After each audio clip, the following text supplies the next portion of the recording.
Hello बच्चों, स्वागत है आप सभी का मेरे YouTube चैनल स्टडी विद लता शर्मा पर। आज हम लोग इंग्लिश ग्रामर की ये पार्ट 4 है मेरे पास। पार्ट 4 माने ये क्लास 4 के लिए है। इस बुक में लेसन 2 है हमारा क्वेश्चंस बेटा आप देखते हो हमारी लाइफ में हर जगह हमें सुनने मिलते हैं। कई बार हमें खुद से भी बहुत से क्वेश्चंस करने पड़ते हैं। तो क्वेश्चंस का हमारी लाइफ में बहुत ही इम्पोर्टेंट रोल है। क्वेश्चंस बेसिकली क्या होते हैं, जिसमें किसी न किसी प्रकार की इन्फॉर्मेशन प्राप्त करने की कोशिश की जा रही होती है। ठीक है, तो आपको बताया जा रहा है क्वेश्चंस के बारे में कि किस किस टाइप के क्वेश्चंस होते हैं। आइए पढ़ते हैं। यहाँ पर कह रहे हैं look at the picture and read the sentences, right what kind of information what asked for each sentence one has been done for you.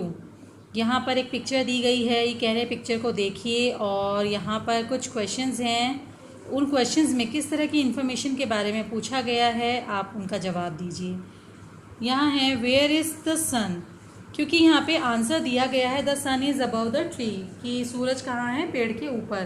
तो आपको क्वेश्चन यहाँ पे प्रिपेयर करना है वेयर इज़ द सन, सन की लोकेशन पूछी जा रही है। द हाउस हैज़ 3 विंडोज़, यानी घर पे 3 खिड़कियाँ हैं। तो यहाँ पे क्वेश्चन क्या पूछा जाएगा, how many windows are there in the house. ठीक है, ऐसे ही there is 1 tree behind the house, यहाँ पूछा जा रहा है कि घर के पीछे कितने पेड़ हैं। तो यहाँ पे क्वेश्चन क्या बनेगा, how many trees are behind the house, या how many trees are behind the house, right. ठीक है, तो यहाँ पर क्या है, जो क्वेश्चन का हमारा स्टार्ट हो रहा है ना, वो हमारा वेयर, हाउ, इन शब्दों से स्टार्ट हो रहा है। ठीक है, अब ये शब्द क्या होते हैं इसके बारे में इस चैप्टर में आप पढ़िए। You just wrote some questions to suit the given answers. In answers को सूट करने वाले आप क्वेश्चंस लिख रहे हो, तो इनके स्टार्टिंग वर्ड जो हैं, पहले में वेयर है और दूसरे में हाउ आ रहा है। ठीक है, तो you have learn in the class that questions are sentences that ask for some information. Question क्या होते हैं, वे वाक्य जो कुछ पूछने के लिए संकेत कर रहे हैं, कुछ जानना चाहते हैं, सूचना प्राप्त करना चाहते हैं। They always end in a question mark, ये हमेशा क्वेश्चन मार्क से ही एंड होते हैं। अब यहाँ पर बताया जा रहा है काइंड ऑफ क्वेश्चंस, क्वेश्चंस के प्रकार। There are 2 kinds of question, एक कहा जाता है WH क्वेश्चंस एंड दूसरे कहे जाते हैं येस नो क्वेश्चंस। देखिए बच्चों, कुछ क्वेश्चंस होते हैं जिनका आंसर सिर्फ येस या नो में ही फिनिश हो जाता है, लेकिन कुछ क्वेश्चंस ऐसे होते हैं जो हमसे अलग अलग प्रकार से सूचना प्राप्त करना चाहते हैं। उनके जवाब कई बार थोड़े लेंदी भी हो जाते हैं। ओके, यहाँ पर WH क्वेश्चंस आपको बताए जा रहे हैं। WH questions begin with these words, what, when, where, which, who, whom, why, how. ये जो सभी वर्ड्स आप देख रहे हो ना, ये सभी WH से स्टार्ट है। इन्हें WH फैमिली भी कहा जाता है। ओके, और क्वेश्चन वर्ड्स भी इन्हें कहा जाता है। तो आप देखेंगे कि इन सभी में कुछ ना कुछ पूछे जाने का आभास हो रहा है, और किसका क्या आभास है वो आप इस एक्टिविटी से देखिए। व्हाट से हम पूछते हैं द एक्शन, क्या हुआ। वेयर से हम पूछते हैं प्लेस ऑफ एक्शन, कहाँ हुआ। हु मीन्स सब्जेक्ट पूछा जाता है कि किसने किया, कौन था करने वाला। या वाई से हम रीज़न जानने की कोशिश करते हैं कि किस कारण हुआ। व्हेन से हम समय जानने की कोशिश करते हैं कि यह एक्शन कब लिया गया। विच से हम चॉइस, कि अगर आपके पास 2 चॉइस थी तो कौन सा चुना गया। हुम से हम ऑब्जेक्ट जानने की कोशिश करते हैं कि किस के लिए किया गया। और हाउ में हमेशा मैनर्स यानी करने की विधि की बात की जाती है कि किस प्रकार किया गया। तो WH फैमिली में आप देखेंगे ऑलमोस्ट 8 वर्ड्स हैं, जिसमें से 7 WH से स्टार्ट हैं, इसीलिए इनको क्वेश्चन वर्ड्स या WH फैमिली कहा जाता है। ओके, और हर वर्ड का एक अलग ही सेंस है क्वेश्चन पूछने का, इन्फॉर्मेशन कलेक्ट करने का। ओके, तो बच्चों अगर आपको ये समझ में आया है WH क्वेश्चंस के बारे में, तो ये एक एक्टिविटी आपको दी गई है। आपको यहाँ पे WH फैमिली का ही कोई वर्ड प्लेस करना है ताकि एक प्रॉपर क्वेश्चन बन जाए। आप ये करके मुझे सेंड करना, अगर कोई गलती होगी तो मैं आपको रिप्लाई करूँगी और सही बताऊँगी। ओके, सेकेंड टाइप दिया है येस और नो क्वेश्चंस।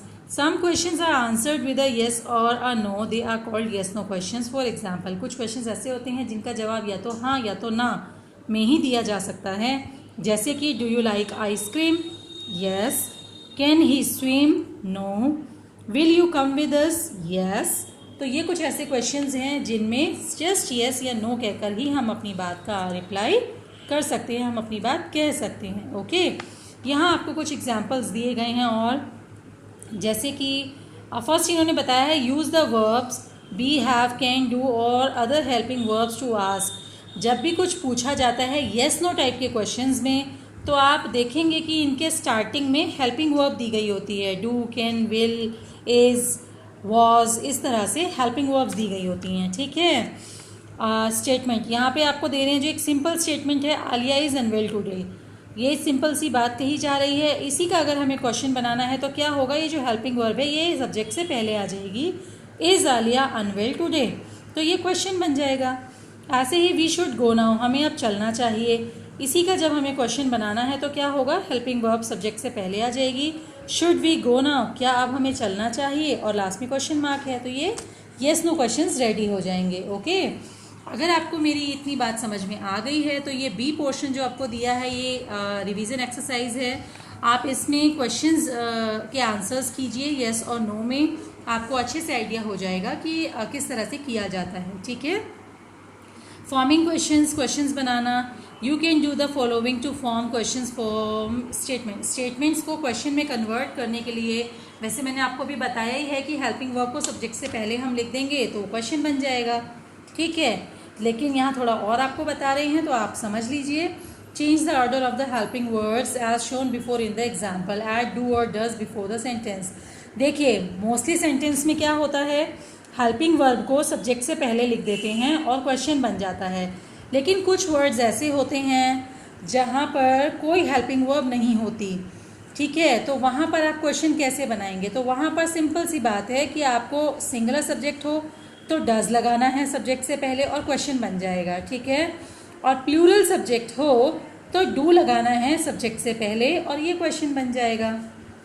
ओके, आप जिस तरह से एग्जाम्पल दिया गया है इसी तरह से आपको ये येस नो क्वेश्चंस बनाने हैं, इनके पहले आपको डू या डज का प्रयोग करना है और क्वेश्चन बनाने हैं। एक चीज़ का ध्यान रखिएगा, जब सिंगुलर सब्जेक्ट के साथ वर्ब लिखी गई होती है तो जैसे क्राई का क्राइज, इसमें एस या ई एस जुड़ जाता है, और जिन लेटर्स के लास्ट में वाई आता है तो वहाँ वाई हटा के आई ई एस जुड़ जाता है। तो जब आप डज लगा के क्वेश्चन को चेंज करेंगे तो आई ई एस वाली फॉर्म हट जाएगी और ये सिंपल वर्ब आ जाएगी। ऐसे ही आप इन क्वेश्चंस को जब चेंज करेंगे, इन स्टेटमेंट्स को जब क्वेश्चन में चेंज करेंगे तो ध्यान रखिएगा कि कहीं भी सिंगुलर सब्जेक्ट के साथ अगर वर्ब को चेंज कर रखा है तो उसको नॉर्मल फॉर्म में लेकर आना है क्वेश्चन बनाते समय। ठीक है बच्चों, इसके साथ आपका ये चैप्टर फिनिश हो रहा है। अब आपको अगर ये बात समझ में आ गई है कि WH क्वेश्चंस और यस नो क्वेश्चंस क्या होते हैं, तो आपको ये प्रैक्टिस वर्क खुद से करना है। ठीक है, इस चैप्टर में रिमेंबरिंग फैक्ट्स क्या रहे हैं आइए इन्हें एक बार रिवाइज कर लेते हैं। Questions are sentences that ask for some information. Question ऐसे वाक्य हैं जिसमें कुछ पूछा जा रहा होता है। Question always end in a question mark. Questions हमेशा क्वेश्चन मार्क में ही फिनिश होते हैं। और there are two kinds of questions, दो प्रकार के क्वेश्चंस होते हैं, एक WH फैमिली से रिलेटेड और एक येस नो वाले क्वेश्चंस। ठीक है, helping verbs are use before the subject to make yes no questions. हमेशा येस नो क्वेश्चंस बनाने के लिए हेल्पिंग वर्ब को सब्जेक्ट से पहले लिख लिया जाता है। ओके